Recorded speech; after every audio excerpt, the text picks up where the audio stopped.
बोलेंगे हालेलुया। परमेश्वर के नाम को धन्यवाद देते हैं कि फिर से एक बार उस प्रभु ने हमें आज की सुबह को दिखाया है और हम सब लोगों को लेकर के फिर से वो परमेश्वर अपने पवित्र चरणों में आज की सुबह आया है। परमेश्वर के वचन में कुछ बातें हैं जो आज हम लोग देखेंगे। हम हमेशा ये बात को जानते हैं कि परमेश्वर के पास चंगाई है, परमेश्वर के पास आनंद है, शांति है, परमेश्वर के पास जीवन है और परमेश्वर के पास बहुत कुछ है। लेकिन कई चीजें ऐसी हैं जो परमेश्वर ने आपको और मुझको भी दिया है। हालेलुया। कई चीजें ऐसी हैं जो परमेश्वर ने आपके और मेरे जीवन में भी दिया है और आज परमेश्वर के वचन में से हम ये जानेंगे वो कौन कौन सी चीजें हैं जो परमेश्वर ने आपके और हमारे जीवन में दिया है। और इन चीजों को जो है हमें डेवलप करना है, इन चीजों को हमें आशीषित करना है और इन चीजों को हमें बढ़ाना है। ठीक है, किसी चीज का हमारे पास होना और उसका यूज होना ये हमारे हाथ में है और किसी चीज का परमेश्वर के पास होना और उसका यूज होना ये परमेश्वर के हाथ में है। जो भी चीज परमेश्वर ने आपको और मुझको दुनिया में दिया है हमें उसको इस्तेमाल करना है, हमें उसको प्रयोग करना है। ठीक है, कोई भी चीज अगर आपके पास है और वो रखे रखे क्या हो जाती है, खराब हो जाती है। ठीक है, रखे रखे जो है उसकी जो प्रॉपर्टी है, उसकी जो उस गुणवत्ता है वो चेंज हो जाती है। बिल्कुल इसी तरह से आज प्रभु के वचन के अंदर हम 8 बातों को देखेंगे। कितनी बातों को? 8 बातों को देखेंगे जो परमेश्वर ने आपके और मेरे जीवन में दिया है। और ये सब बातें, 3 बातें इस दुनिया में सबके अंदर मिलती हैं और बाकी की जो 5 बातें हैं वो सिर्फ उन्हीं के अंदर होती हैं जो परमेश्वर को अपना जीवन देते हैं, संसार की भीड़ से निकलकर उसके चरणों में आते हैं और अपना जीवन उसको दे करके इन चीजों को अपने जीवन में परमेश्वर के द्वारा हासिल करते हैं। हालेलुया। तो 3 चीज सबसे पहले हम देखेंगे कि ये कौन सी चीज है जो दुनिया में हर व्यक्ति के पास है। सबसे पहली चीज क्या है? हमारा शरीर है। सबसे पहली चीज हमारा शरीर है और उसके बाद हमारे जीवन के अंदर हमारी क्या है? आत्मा है। ठीक है, और तीसरी चीज क्या है? हमारे शरीर के अंदर हमारा प्राण है। ये सब व्यक्तियों के पास है और जानवरों के पास 2 चीज होती हैं, शरीर होता है और प्राण होता है, पर आत्मा नहीं होती। ध्यान रखना, ये शरीर, आत्मा और प्राण जो है, ये आत्मा 2 तरह की चीजें होती हैं।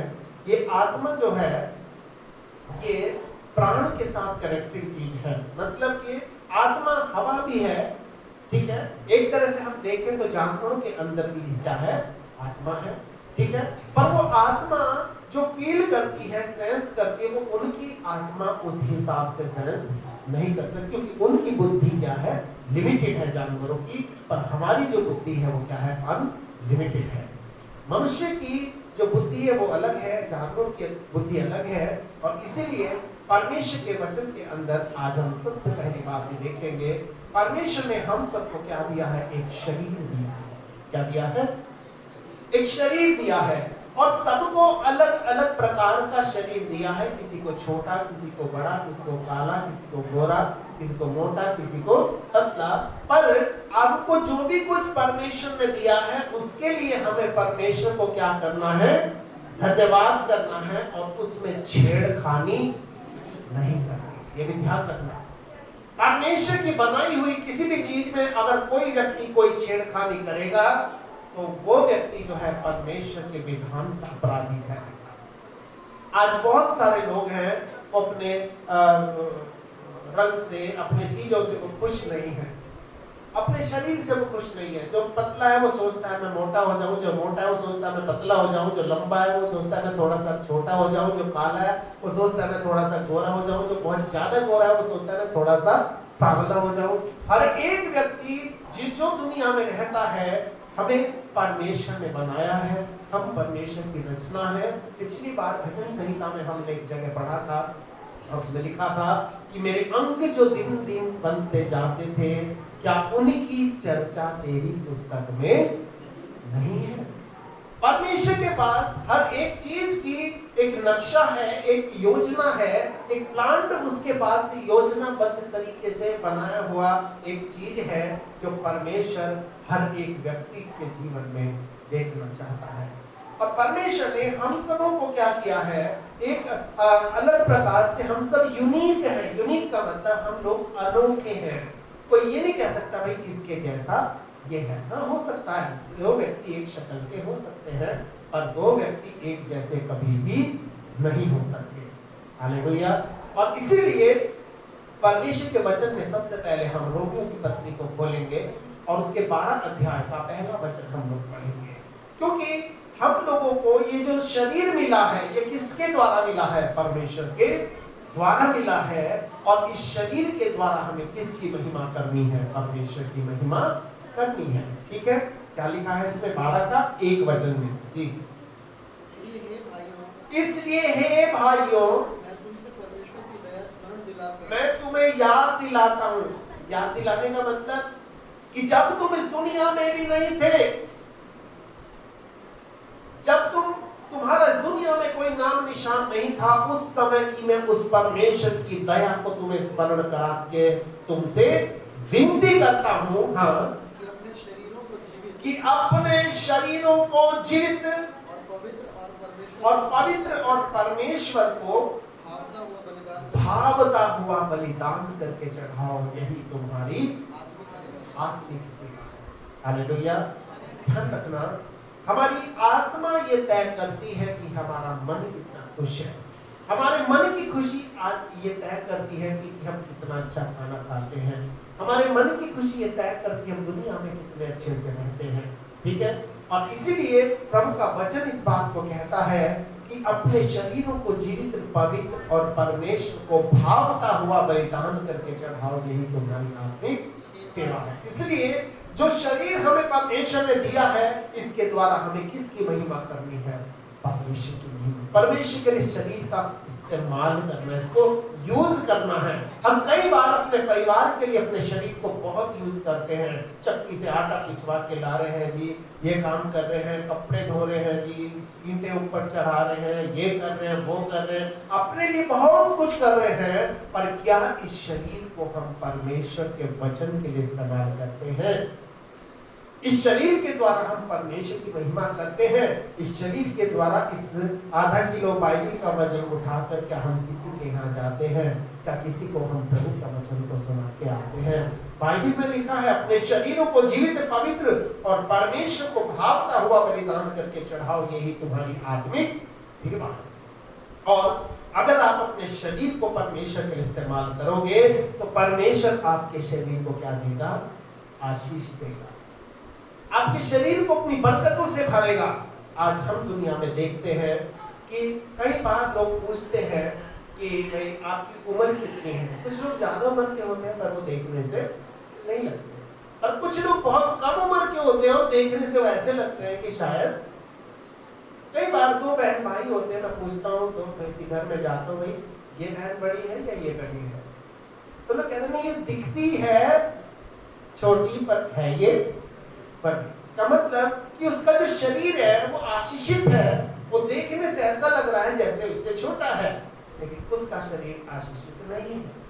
आज कई बार हम अपने जीवन के अंदर इस बात को देखते हैं, अपने शरीर को हमें किसके लिए? परमेश्वर के लिए इस्तेमाल करना है। हालेलुया।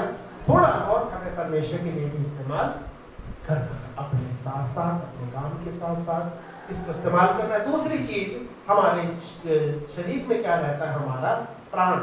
लेवी व्यवस्था की पुस्तक हम लोग पढ़ेंगे 17 अध्याय और उसका 11 वचन। ठीक है, इसको मिल जाए तो थोड़ा सा पढ़ेंगे। 17 अध्याय का 11 वचन, लेवी व्यवस्था की पुस्तक। और यहाँ पर एक बात लिखी है, ये प्राण क्या चीज है मैं आपको बताऊंगा। क्या लिखा है?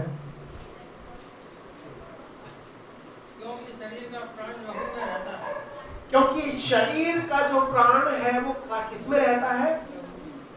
लहू में रहता है। और मैंने उसे वेदी पर चढ़ाने के लिए तुमको दिया है। और ये मैंने तुम्हें इसलिए दिया है ताकि ये वेदी पर चढ़ाया जाए। बस ये कर पड़ेगी।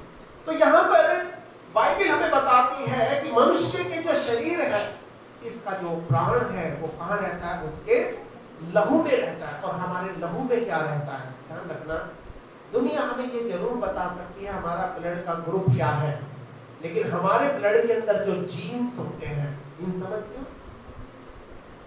जो ये निर्धारित करते हैं कि हमारा रंग कैसा होगा, हमारी आदतें कैसी होंगी, हमारा स्वभाव कैसा होगा, हमारे विचार कैसे होंगे, ठीक है। ये चीज किसके द्वारा हमारे लहू में डाली है, परमेश्वर के द्वारा ये हमारे जीवन में डाला गया है, ठीक है। बाइबल में हम पढ़ते यीशु मसीह ने अपने खून को क्रूस पर बहाया। अगर उसको मरना था वो गर्दन भी कटा सकता था, जहर भी खा सकता था, फांसी भी लगा सकता था, बहुत तरीके दुनिया में मरने के थे, नहर में जाके डूब भी सकता था, लेकिन नहीं, उसने अपने खून को कहाँ बहाया, क्रूस पर बहाया, ठीक है। और उसके खून को क्रूस पर उसने इसलिए बहाया ताकि बाइबल में लिखा है उसके पुत्र प्रभु यीशु का लहू हमारे सब पापों से हमें क्षमा करने में विश्वास योग्य और क्या है, धर्मी है। उसके लहू से हमें क्षमा मिलती है, उसके लहू से हमें छुटकारा मिलता है। और परमेश्वर ने यीशु के लहू को दे करके इस दुनिया में एक दाम को देकर हमें खरीद लिया है और अपने पास में उसने बुला लिया है। उसने अपने लहू को बहाया।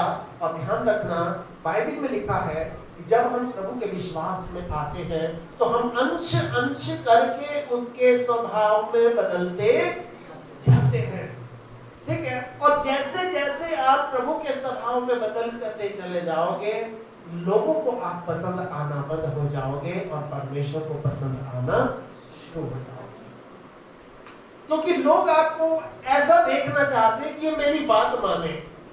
लोग ये नहीं आपको देखना चाहते ये अपनी कोई बात तुम्हें बताए। आप या प्रभु का वचन कहता है कि तुम्हारा शरीर, तुम्हारा प्राण जो है, ये जो तुम्हारे अंदर है, ये किसका दिया हुआ है, परमेश्वर का दिया हुआ है। हालेलुया। इस दुनिया में किसी का आना या इस दुनिया से किसी का जाना इंसान के हाथ में नहीं है, परमेश्वर के हाथ में है। और आगे एक और चीज है जिसमें लिखा है हमारे अंदर क्या है, तुम्हारा आत्मा। तुम्हारा क्या है, आत्मा, ठीक है। मत्ती रचित सुसमाचार 10 अध्याय का 20 वचन कोई पढ़ देगा अगर किसी को मिल जाए तो, ठीक है। मत्ती रचित सुसमाचार 10 अध्याय का 20 वचन, और किसी को अगर रोमियो की पत्री उसका 8 का 11 मिल जाए, दोनों वचनों को पढ़ना है, ठीक है। पहले 10 का 20 पढ़ेंगे, मत्ती रचित सुसमाचार उसका 10 अध्याय का 20 वचन जी। क्योंकि बोलने वाले तुम नहीं हो, हाँ, क्योंकि बोलने वाले तुम नहीं हो, तुम्हारे पिता का आत्मा तुम्हें बोलता है। क्योंकि तुम्हारे पिता का जो आत्मा है वो तुम में बोलता है। इसका मतलब हम जो शब्द बोलते हैं ये किसके द्वारा, ये हवा के द्वारा बोलते हैं। किसके द्वारा, हवा के द्वारा, ठीक है। और ये हवा अच्छी भी हो सकती है और ये हवा बेकार भी। हमारे शब्द किसी को तोड़ भी सकते हैं और हमारे शब्द किसी को बना भी सकते हैं। और हम लोग किसके लोग हैं, हम परमेश्वर के लोग हैं। कई बार लोग हमसे जो शब्द बोलते हैं, कुछ के शब्द हमें अच्छे लगते हैं क्योंकि वो हमें उत्साहित करने वाली बातें बताते हैं। कुछ के शब्द हमें बुरे लगते हैं क्योंकि वो हमेशा हमें हमारा पास्ट याद दिलाते हैं और हमें जलील करने वाली बातें बताते हैं। इसका मतलब इससे ये पता चलता है कि किसी व्यक्ति के अंदर कौन सा आत्मा रहता है। क्योंकि बाइबल में लिखा, यीशु ने कहा अपने चेलों से, तुम कौन सी आत्मा के हो। जब उसके चेले कहने लगे प्रभु तेरी बेइज्जती हो गई है इस जगह पर, तो कहे तो हम आग गिराकर इस जगह को नाश कर दें। यीशु ने कहा कि भाई तुम कौन सी आत्मा के हो, तुम ये सोच क्या रहे हो, क्योंकि ये काम हमारा नहीं है। हालेलुया। और इसलिए यहाँ पर थोड़ा 8 का 11 को भी पढ़ देंगे। हाँ, रोमियो 8 का 11। यदि उसी की आत्मा हाँ, जिसने यीशु को मरे हुओं में से जिलाया, यदि उसी की आत्मा जिसने यीशु को मरे हुओं में से जिलाया तुम में बसा हुआ है, तुम में बसा हुआ है, तो जिसने मसीह को मरे हुओं में से जिसने मसीह को मरे हुओं में से जिलाया, वो तुम्हारी नश्वर देहों को भी हाँ अपने आत्मा का द्वारा जिलाएगा। तुम्हें बसा हुआ है जिलाएगा। हाँ, वो तुम्हारी जो मसीह का जो आत्मा है वो हमने क्या है लिखा है, बसा हुआ है। बसा हुआ का मतलब अब वो वहां पर रहता है, वो बस गया है। बसने का मतलब अब उसको उजाड़ने वाला कोई नहीं है। हालेलुया। परमेश्वर आपके और मेरे जीवन के अंदर, हमें परमेश्वर ने अलग अलग तरह का शरीर दिया है, अलग अलग का प्रकार के हमारे अंदर गुण हैं, जो हमारे प्राण के अंदर हमारा स्वभाव है, हमारे विचार है। और जरूरी नहीं कि 100% कोई दूसरा आदमी हमसे सहमत हो, पर हमें फिर भी जितना अपने से हो दूसरे के साथ एडजस्ट करना चाहिए। और आज शैतान इन तीनों चीजों के अंदर एक बड़ी खलबली लेकर के आ रहा है। आपको पता है इंडिया के अंदर तलाक का जो रेट है बहुत हाई स्केल पे इस समय पहुंच गया है। ठीक है, पहले पिछले 10 सालों के दौरान इंडिया के अंदर जो तलाक हुए हैं, बहुत ज्यादा तलाक हुए हैं और बहुत कम समय में शादी के बाद हुए हैं। ठीक है, और इसका मुख्य जो कारण है वो यही है क्योंकि कोई किसी को 100% बिल्कुल ये नहीं हो सोच सकता कि ये बिल्कुल मेरे जैसा हो। 100% कोई भी ये नहीं कह सकता कि ये बिल्कुल मेरे जैसा हो, मेरे विचार जैसा हो, मेरी बातों पे चले, मेरी बात को माने। हर आदमी का अपना एक पर्सनैलिटी है, हर एक आदमी का अपना एक जीने का दुनिया में तरीका है जो परमेश्वर ने सबको हमें अलग अलग दिया है। और इसीलिए मैं आपको बताना चाहता हूँ, हमारा शरीर, हमारा आत्मा, हमारा प्राण जो है, हम इसको क्या करते हैं, परमेश्वर को समर्पित करते हैं। भजन भी हम लोग गाते हैं, करते समर्पण तुझको आत्मा, प्राण और देह भी। क्योंकि ये तीनों चीज जब हम अपने परमेश्वर को समर्पित करते हैं तो जो चीज परमेश्वर के हाथ में चली जाती है वो चीज आशीषित होती है, वो चीज बढ़ती है और वो चीज उन चीजों से अच्छी होती है जो दुनिया में आज हमें देखने को मिलती है। हालेलुया। और इसीलिए और एक और पिछली बार 5 बातें मैंने आपको बताई थी। ठीक है, परमेश्वर ने ये तो चीज है जो हर इंसान के अंदर मिलती है। इस दुनिया में जो भी रह रहा है, या तो उसके अंदर अच्छी आत्मा है या बुरी आत्मा है, या उसका प्राण के अंदर जो स्वभाव है वो अच्छे है या बुरे हैं, या उसका जो शरीर है वो कैसा है। ये मतलब कि हर इंसान इस चीज को लेकर दुनिया में घूम रहा है। पर कुछ चीजें हैं, 5 चीजें मैं आपको बताऊंगा जो परमेश्वर ने आपको और मुझको दिया है। सबसे पहली चीज परमेश्वर ने हमें क्या दिया है, ध्यान रखना। पहली चीज हमारे मोती, दूसरी चीज हमारा आनंद, तीसरी चीज हमारी धार्मिकता, और चौथी चीज हमारा कल्याण, और 5वीं चीज हमारा विचार। हालेलुया। पिछली बार मैंने आपको बताया था मत्ती 7 अध्याय का 6 वचन को हम पढ़ेंगे। पहली चीज जो परमेश्वर ने आपको और हमको दी है वो क्या है, हमारे मोती। ठीक है, और ये मोती क्या चीज है, ठीक है, थोड़ा पढ़ेंगे।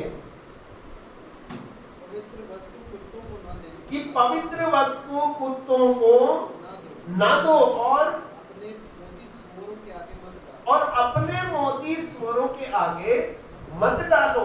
ये मोती क्या है, ये मोती परमेश्वर का वचन है, जो परमेश्वर का ज्ञान है, जो आज आपको और मुझको क्या है, मिला है। यीशु मसीह अपने चेलों से कह रहा है यहाँ पर कि पवित्र वस्तु कुत्तों को मत दो। क्यों? कुत्ते और सूअर में क्या वो होता है कि कुत्ता को कितना भी आप मतलब करो कि कुत्ता उल्टी करके फिर से उसको खाने लग जाता है, और सूअर कितना भी लग साबुन से शैम्पू से नहला दो, वो नहाने धोने के बाद फिर से कीचड़ में लेटना चला जाएगा। तो कहने का मतलब कि हमारे पास जो परमेश्वर ने हमें वचन दिया है, ये वचन ऐसा चीज है, ये हमारे लिए मोती है। हालेलुया। ये वचन हमारे लिए मोती है, और मोती क्या है, दुनिया में कीमती चीज है जो सबको नहीं मिलता। हालेलुया। ये मोती आज आपको मुझे मिले हैं, और इसलिए इन मोतियों को जो है आज आपको और मुझको संभाल करके रखना है, और उन लोगों के सामने इनको देना है जो इसको लेने के योग्य हो। कई बार जब हम अपने मोती दूसरों के आगे रखते हैं, ठीक है, हमारा फर्ज है हमें दूसरों को प्रभु के बारे में बताना, पर कुछ लोग ऐसे होते हैं जो कुत्तों के जैसे खा लेंगे, आपकी सारी सुन लेंगे और उसके बाद उसको बाहर जाके उल्टी कर देंगे। मतलब खाया पिया बेकार, आपका मेहनत उनके लिए किया बेकार। ठीक है, दूसरे कुछ लोग ऐसे होते हैं, आप उनको सिखाएंगे, समझाएंगे, बढ़ाएंगे, सूअर के समान हो, यानी कि उनको वही करना है जिस चीज के लिए वो बने हैं। क्योंकि परमेश्वर के वचन में लिखा है कि परमेश्वर ने सब लोगों को अपने उद्धार के लिए नहीं बुलाया। जब यीशु का जन्म होने वाला था, उसकी माता मरियम से स्वर्गदूत ने कहा था तो उसका नाम इम्मानुएल रखना, जिसका मतलब होगा परमेश्वर हमारे साथ, और वो अपने लोगों का उनके पापों से उद्धार करेगा। किसका? अपने लोगों का। यानी कि दुनिया में कुछ लोग ऐसे हैं जो परमेश्वर के हैं और कुछ लोग ऐसे हैं जो शैतान के लोग हैं। क्योंकि बाइबल में लिखा है कि मैं पृथ्वी पर तलवार चलाने आया हूँ। यीशु ने कहा कि तलवार कौन सी है? कि बाप को बेटे से, सास को बहू से, इसको उससे क्या कर दूं? अलग कर दूं। क्यों? क्योंकि परमेश्वर ये बात बताना चाहता है, एक ही परिवार में एक शैतान की आदतों का व्यक्ति होगा और एक प्रभु की आदतों का होगा। बाइबल में लिखा है अगर दो व्यक्ति एक साथ सहमत ना हो, क्या वो एक साथ चल सकते हैं? नहीं चल सकते। इसलिए आज हमें इस बात को देखना है कि परमेश्वर ने हमारे हाथों में कुछ मोतियों को दिया है, अपने वचन को दिया है। ये मोती हमें उनके आगे डालना है जो इसको ग्रहण कर सकते हैं। ठीक है? और ये मोती क्या है? ये परमेश्वर ने क्या हमें दिया है, सब लोगों को नहीं दिया। हालेलुया। और इसलिए दूसरी चीज हम देखेंगे हमारा आनंद। यूहन्ना 15 अध्याय का 11 वचन कोई पढ़ेंगे। यूहन्ना रचित सुसमाचार उसका 15 अध्याय और उसका 11 वचन। जी क्या है? मैंने ये बातें तुमसे इसलिए कही कि मेरा आनंद तुम में बना रहे, कि मेरा आनंद तुम में बना रहे और तुम्हारा आनंद पूरा हो जाए। हालेलुया। हमारा आनंद बिना यीशु के आनंद के क्या है? अधूरा है। और ये आनंद पूरा जब होता है जब यीशु का आनंद हमारे आनंद के अंदर मिल जाता है। हमारा जो दुनिया का आनंद होता है ये थोड़े समय का होता है। आप कोई फंक्शन में जाओ, आप किसी पार्टी में जाओ, आप कोई दूसरा काम करो, तो ये आनंद थोड़े समय का है। लेकिन जब प्रभु का आनंद इसमें मिल जाता है, ये आनंद क्या हो जाता है? पूरा हो जाता है। हालेलुया। इसका मतलब कि हमारा जो आनंद है बिना परमेश्वर के आनंद के क्या है? अधूरा है। और जब प्रभु का आनंद हमारे जीवन में आता है तो हमारा आनंद पूरा हो जाता है। और ये परमेश्वर ने किसको दिया है? आपको और हमको दिया है। ठीक है? आज दुनिया में बहुत लोग हैं जिनके पास बहुत पैसा है, बहुत कुछ है उनके पास, लेकिन उसके बावजूद भी उनका आनंद अधूरा है, क्योंकि वो चाहते हैं कि उनको और भी कुछ मिल जाए। जिसके पास एक घर है वो चाहता है मेरे पास 2 हो जाए, जिसके पास 2 है वो चाहता है मेरे पास 4 हो जाए, जिसके पास एक फैक्ट्री है वो चाहता है मेरे पास 2 हो जाए। और लोग इसी चक्कर में भाग दौड़ रहे हैं और अपने आनंद को क्या कर रहे हैं? खो रहे हैं। लेकिन प्रभु का वचन कहता है कि तुम्हारा आनंद क्या हो जाए? पूरा हो जाए। और जब पूरा होगा, जब प्रभु का आनंद हमारे जीवन में मिलेगा। हालेलुया। और आगे एक और वचन हम पढ़ेंगे, मत्ती रचित सुसमाचार 5 का 20, किसी को मिल जाए 5 अध्याय का 20 वचन। ठीक है?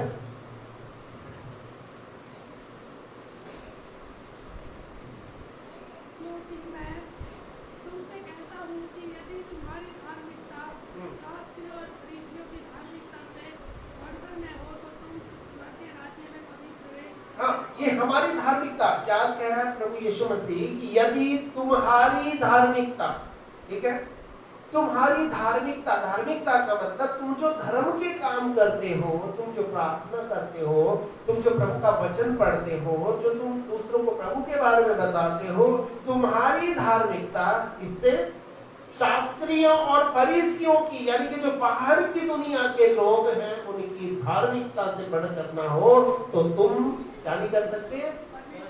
परमेश्वर के राज्य में कभी प्रवेश नहीं कर सकते। बाहर की दुनिया के लोग अपने देवी देवताओं के प्रति बड़े वफादार होते हैं। ठीक है? मैं भी एक समय छोटा था, मैं बहुत वफादार था।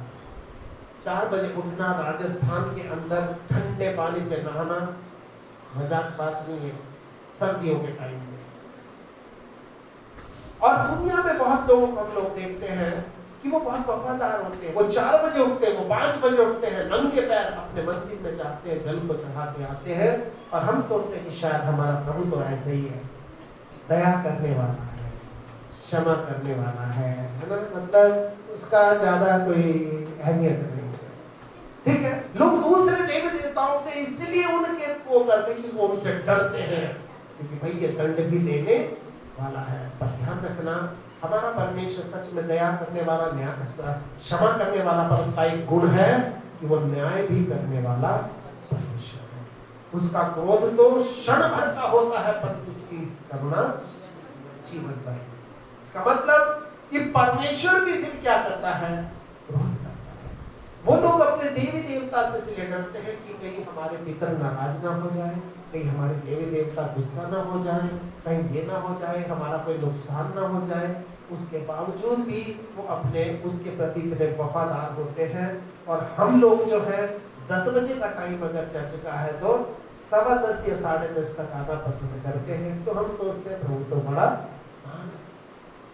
बाइबल में लिखा है, तुम्हारी धार्मिकता शास्त्रियों और फरीसियों की धार्मिकता से बढ़कर और न जब तक नहीं होगी, जब तक तुम परमेश्वर के राज्य में प्रवेश नहीं कर सकते। और परमेश्वर के राज्य के अंदर आपको क्या मिलेगा? परमेश्वर का राज्य दुनिया के राज्यों से बहुत अलग है। परमेश्वर के राज्य में आपको बीमारी के लिए डॉक्टर के पास नहीं जाना पड़ेगा। परमेश्वर के राज्य में आपको कोई परेशानी आने पर किसी के सामने गिड़गिड़ाना नहीं पड़ेगा, क्योंकि परमेश्वर के राज्य में आपकी सारी परेशानियां यूं ही ठीक हो जाएंगी, क्योंकि प्रभु के वचन में लिखा है कि यहोवा के पहाड़ पर उपाय किया जाएगा। हालेलुया। उस परमेश्वर की उपस्थिति में आपके हर समस्या, हर पीड़ा का, हर परेशानी का उपाय किया जाएगा। पर इस बात को हम ध्यान रखें, हमारी धार्मिकता जो है वो दुनिया के लोगों की धार्मिकता से क्या होनी चाहिए? बढ़कर होनी चाहिए।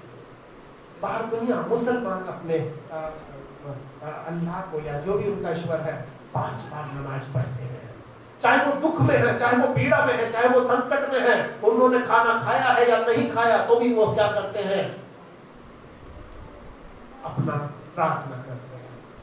मुस्लिम लोग जो हैं किसी भी कंडीशन में, उनके घर में खाना है या नहीं है, क्यों? क्योंकि प्रार्थना जो है वो एहसान करके की नहीं करते कि हम प्रभु देव पे एहसान कर रहे हैं। वो प्रार्थना इसलिए कर रहे हैं क्योंकि वो उनके जीवन की शैली है, क्योंकि जैसे वो खाना खाते हैं वैसे वो प्रार्थना भी करते हैं। आज हम लोगों को भी उनकी से बेहतर क्या है होना चाहिए। और परमेश्वर ऐसे लोगों को ढूंढता है जिनकी धार्मिकता संसार के लोगों से क्या है, बढ़ करके है। हमें परमेश्वर का भय मानना चाहिए। कई बार संडे का दिन होता है, हमें मालूम है प्रभु का आज दिन है, कितनी मुश्किल से 7वें दिन ये आता है। और 7वें दिन हम लोग क्या करते हैं? आराम से उठते हैं 8 बजे 9 बजे, क्योंकि सोचते हैं प्रभु तो कुछ बोलता ही नहीं है ना। लेकिन जिस दिन प्रभु बोल पड़ा, ध्यान रखना, उस दिन सब कुछ बिखर जाएगा। इसलिए हमें परमेश्वर से डरना है और परमेश्वर का भय मानना है, क्योंकि बाइबल में लिखा है कि धन्य है वो जो यहोवा का भय। परमेश्वर का डर इसलिए नहीं मानना कि वो हमें कुछ दंड देगा, परमेश्वर का भय हमें इसलिए मानना है कि प्रभु दूसरे लोग तेरे से कैसे प्रार्थना करते हैं, और एक हम है प्रभु, हम इस उठते भी थोड़ा सा होता है। और इसीलिए बाइबल में लिखा, तुम्हारी धार्मिकता शास्त्रों और फरीसियों की धार्मिकता से बढ़ करके होनी चाहिए, तभी तुम परमेश्वर के राज्य में प्रवेश करने पाओगे। हम कई बार रहते तो मतलब कि कहते हम परमेश्वर के लोग हैं, लेकिन अपने घरों में अगर हम झांक करके देखें तो वहां पर शैतान का संसार का राज्य बना हुआ है। वहां परमेश्वर का राज्य लगता ही नहीं की है। और इसीलिए हमें परमेश्वर के प्रति थोड़ा सा वफादार होना है, और परमेश्वर के प्रति थोड़ा सा हमें जागरूक होना है। एक और बात है, अगली बात हम पढ़ेंगे, तुम्हारा कल्याण। ठीक है, यानी कि तुम्हारी बरकतें। आपके और मेरे जीवन के अंदर बहुत सारी बरकतें परमेश्वर ने दिया। लूका 10 अध्याय का 5वां 6वां वचन पढ़ेंगे। लूका रचित सुसमाचार 10 अध्याय का 5वां और 6वां वचन पढ़ेंगे ध्यान से। ठीक है, इसमें क्या लिखा है?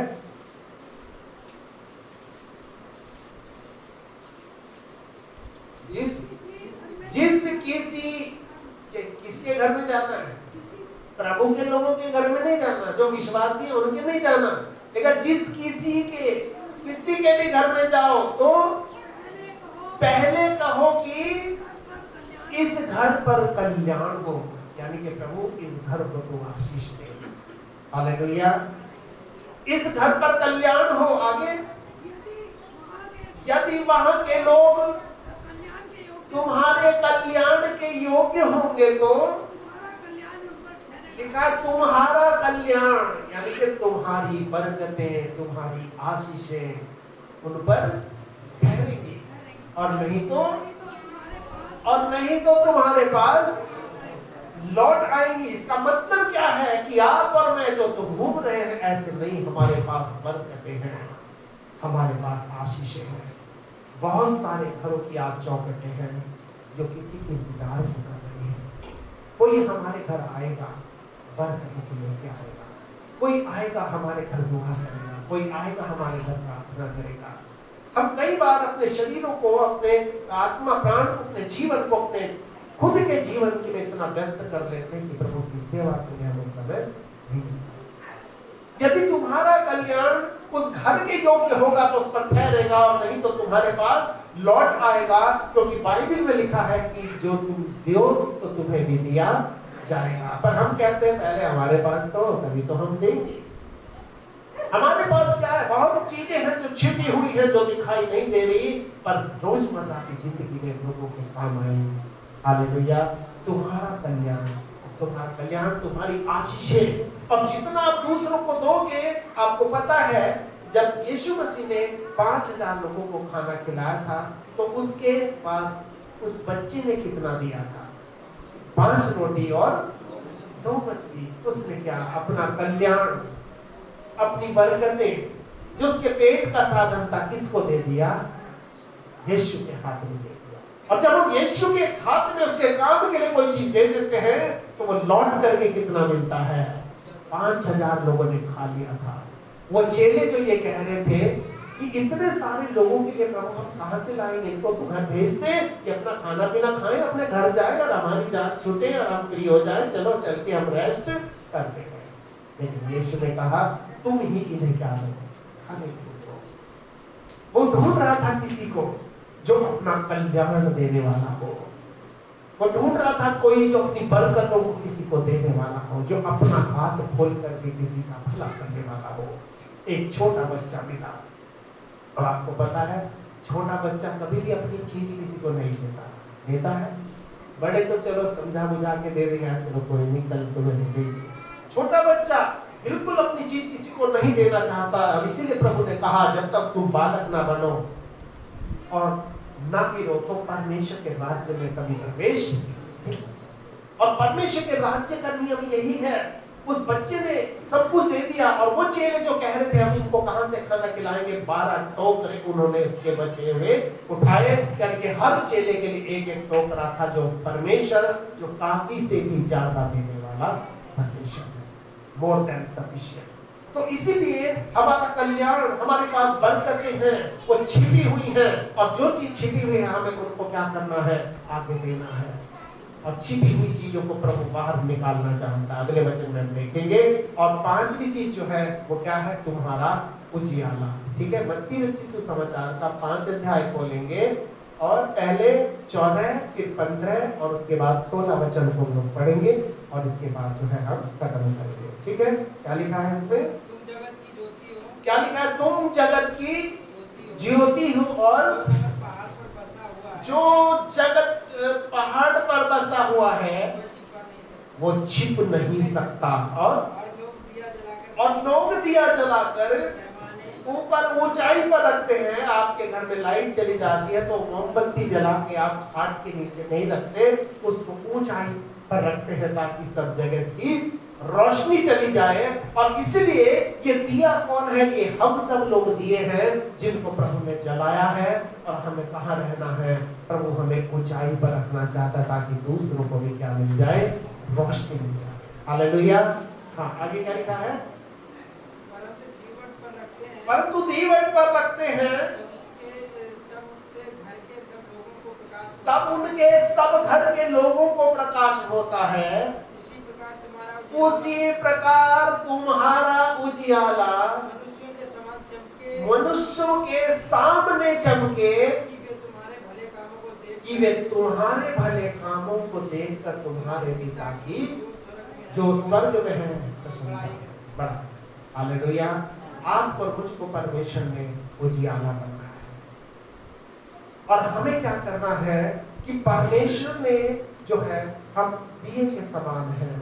परमेश्वर ने एक बाती को हमारे जीवन में रखा है और इस पर आग उतरना है और जब इस पर आग उतरेगा ये जलेगा और जलने के बाद परमेश्वर इसको उठाकर क्या कर देगा, ऊंचाई पर रख देगा जहां से बहुत लोगों तक इसका प्रकाश फैलेगा। और इसलिए प्रभु का वचन कहता है कि हम सब लोग जगत का उजियाला है ताकि दूसरों को रोशनी मिले। और परमेश्वर ने हमारे जीवन में क्या दिया है, अपने वचन को दिया है जो हमारे मोती है, अपने आनंद को दिया है जो हमारी खुशियां हैं। तीसरी चीज अपनी धार्मिकता को हमें दिया है जो हमारे लिए सबसे बड़ा धर्म है। और परमेश्वर ने हमारे अंदर बरकतों को दिया है जो हमारे कल्याण है, जिसको हम दूसरों को बांट सकते हैं और जितना हम दूसरों को देंगे उसका 30 गुना 60 गुना और 100 गुना फल हमें भी वापस मिलेगा। हालेलुया। और उसके बाद परमेश्वर ने हमें एक उजियाला दिया है, उजियाले के समान प्रभु ने हमें बनाया है और इसलिए हमको कहाँ रहना है, ऊपर रहना है। और जिस दिन परमेश्वर इसमें इसको दिए को जला देगा उस दिन इसको फिर वो ऊंचाई पर उठाकर क्या कर देगा, रख देगा ताकि दूसरों को भी उजियाला मिले। तो परमेश्वर के इस वचन के अंदर हमने देखा 8 चीजें हैं जो परमेश्वर ने हमारे जीवन में दिया है। पहली चीज हमारा शरीर, दूसरा हमारा आत्मा, तीसरा हमारा प्राण, ठीक है, और फिर पहली चीज उसका वचन यानी कि उसकी हमारी मोती और उसका उसकी खुशियाँ यानी कि हमारा आनंद और उसकी धार्मिकता जो हमारी धार्मिकता है और उसकी बरकतें जो आज हमारा कल्याण है, ठीक है, और उसका उजियाला, ठीक है, जो हमारे लिए भी उजियाला है। हालेलुया।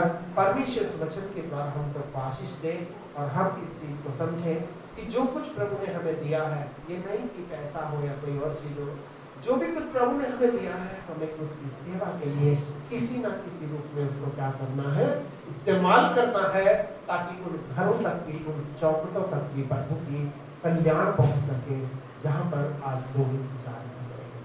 बाइबल बताती है सृष्टि भरी आशा, बड़ी आशा भरी दृष्टि से परमेश्वर की संतानों की महिमा को प्राप्त करने के लिए उसके पुत्र और पुत्रियों की इंतजार कर रही है। और इसलिए परमेश्वर के वचन के अंदर हम इस बात को देखते हैं, सीखते हैं कि हमारे जीवन के अंदर परमेश्वर की आशीषें होना बहुत जरूरी है। हालेलुया। परमेश्वर इस वचन के द्वारा हम सबको आशीष दे। आइए अभी हम सब लोग अपनी आंखों को बंद करेंगे और अपने सरों को सर्वशक्तिमान प्रभु के सामने झुकाएंगे और हम सब लोग प्रार्थना करेंगे। हमारे पवित्र परमेश्वर, धन्यवाद करते हैं आज इस अच्छे समय के लिए जो तुमने दिया है। एक बार फिर से प्रभु तू हम सबों को लेकर अपने पवित्र चरणों में आया है। हम तेरे नाम को धन्यवाद करते हैं क्योंकि प्रभु जी आपने कहा है कि जहां भी कहीं 2 या 3 तेरे नाम से इकट्ठे होते हैं पिता, तो वहां पर हमारे बीच में मौजूद होता है। और इसलिए प्रभु हम ये प्रार्थना करते हैं कि तेरी बरकतें, तेरी आशीषें, तेरी उपस्थिति हम में से हर एक के साथ में बनी है। ये सारी चीजें जो तूने हमारे जीवन के अंदर दिया है प्रभु, इनको हम विश्वास के साथ ग्रहण करते हैं और मानते हैं और अपनाते हैं प्रभु जी।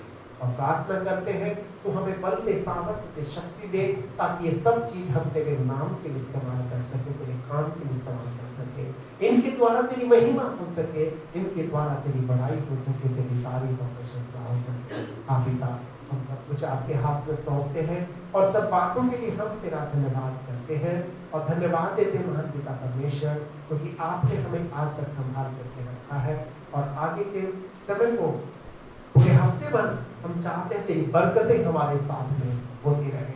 हमारे जीवन की हर एक कमी घटी को अपने सर के भंडार से पूरी कर और अपनी बरकतों को तू हमारे जीवन के अंदर दे पिता। धन्यवाद करते हैं तेरी तमाम उत्तम आशीषों के लिए प्रभु, और हम सब कुछ आपके हाथों में समर्पित करते हैं। सब बातों के लिए हम तेरा धन्यवाद करते हैं और धन्यवाद देते पिता क्योंकि तूने हमारी प्रार्थना को सुना है। और धन्यवाद के साथ ये प्रार्थना हम अपने उद्धारकर्ता मुक्तिदाता प्रभु यीशु के पवित्र नाम से मांगते हैं। इसे सुने और ग्रहण करें और हम सब जो लोग प्रभु के हैं मिल करके कहेंगे आमीन। अब हमारे प्रभु यीशु मसीह का अनुग्रह, पिता परमेश्वर का प्रेम और पवित्र आत्मा की सहभागिता से लेकर हमेशा तक हम सब लोगों के साथ होते हैं। आमीन। सबको जय मसीह।